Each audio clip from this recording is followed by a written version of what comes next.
Guys, this morning we are tracking some potentially big news for the Tri-County metro area. Preliminary numbers of new COVID cases here in the metro have fallen to totals we haven't seen since October. So could this mean that Multnomah, Washington, and Clackamas counties drop to high risk? Well, it would happen on Friday if it does, and that would mean indoor dining at restaurants and bars could reopen at limited capacity. Pools and hot tubs could reopen, and gyms and theaters could have more people inside. Governor Kate Brown and health officials still need to certify those preliminary numbers before making anything official. She plans to make a formal announcement later today. We'll have much more on this story in our next half hour. Well, this is the first week Oregonians 80 and over can sign up to get a COVID shot. But in the metro area, Brenda, all available appointments this week were taken in a matter of just a few hours. So the scheduling portals opened up about 3 hours earlier than expected yesterday without any heads up, and the system was glitchy for a lot of people. That includes Mary Campbell. She and her brother spent hours online yesterday trying to schedule a vaccine appointment for their mother. Their mom is 95 years old, she's blind, and she can't schedule an appointment on her own. Unfortunately, they couldn't navigate the Oregon Health Authority's vaccination website or the 211 info line. It was a tremendous struggle. It was ridiculously complicated, I felt, and it was very hard to just simply get a spot. And now they're unavailable.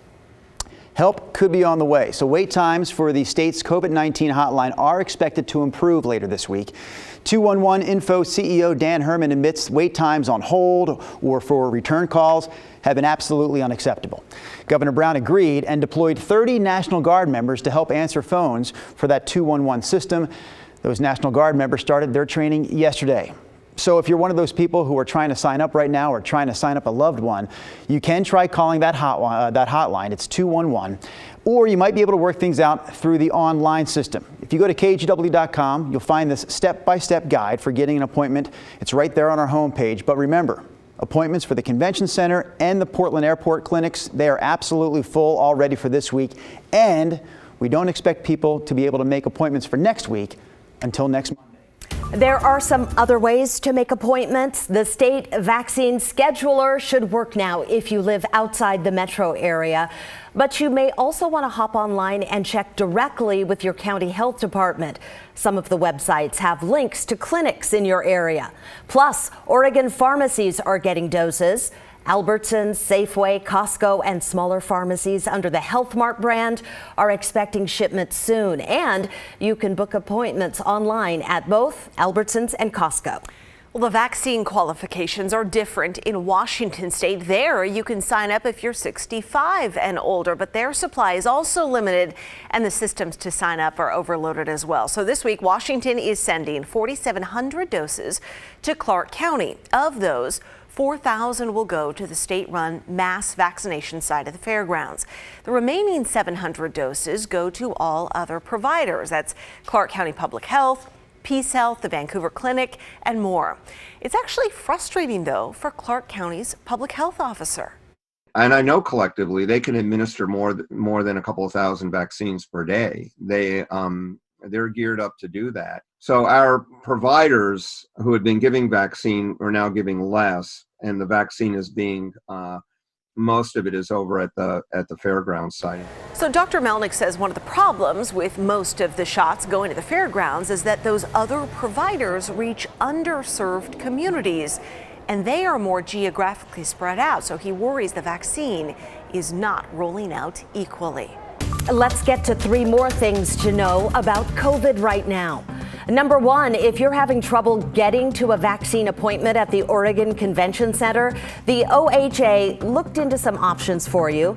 For anyone enrolled in the Oregon Health Plan, there are 3 choices: Ride to Care, MTM, and Tri-County MedLink.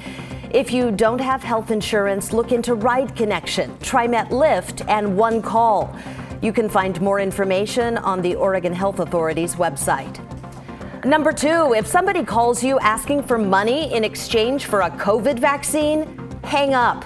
Tillamook County Emergency Management says scammers pretending to be from the health department will come to your house to give you the vaccine. All they want in return is $25 to get there. Okay, we want to make it very, very clear. This is not true for any vaccine provider in Oregon or in Washington. And number 3 this morning, today state prisons will begin receiving the first allotment of the COVID vaccine. The Oregonian reports the state is sending 5,000 doses of the Moderna vaccine to all 14 prisons in Oregon. Vaccinations will start tomorrow and continue Thursday. The Department of Corrections says there are 12,600 people in the prison system right now, although vaccines are optional. And those are 3 things to know about COVID this morning. All right, politics now. It is a big day. The historic second impeachment trial of former President Trump begins in D.C. today. Lawmakers are ready to hear several days of arguments that suggest the former president incited last month's riot at the U.S. Capitol. Tracy Potts gives us a preview of the trial from D.C. with a look at the argument from both sides. Today's impeachment trial begins with senators deciding if the trial itself is constitutional. There must be truth and accountability. It's political retribution. I fear we're skating on very thin ice. Former President Trump is accused of inciting the January 6th riot at the Capitol. In 32 hours of arguments, lawyers plan to use his own words for... I know that everyone here will soon be marching over to the Capitol building to peacefully... and against him. We fight like hell, and if you don't fight like hell, you're not going to have a country anymore. Still unknown, will either side call witnesses? Trump lawyers say he will not testify.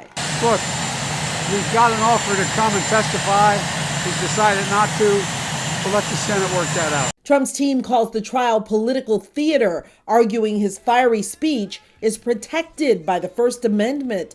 Democrats claim he aimed the mob, quote, like a loaded cannon down Pennsylvania Avenue. I got to listen to this crap, so I hope by Sunday or Monday the trial will be over. We have to put an end to Donald Trump's big lie once and for all. Democrats plan to make their case with social media posts and videos, aiming to convince 17 Republicans that the former president is guilty. Tracy Potts, NBC News. Meanwhile, Congress is hashing out the next COVID relief package. Yesterday, the House Ways and Means Committee voted to hand out $1,400 direct stimulus payments to people. Their plan is really expected to closely follow what President Biden proposed, but what is still up for debate is whether there will be any caps on income for people to get those payments.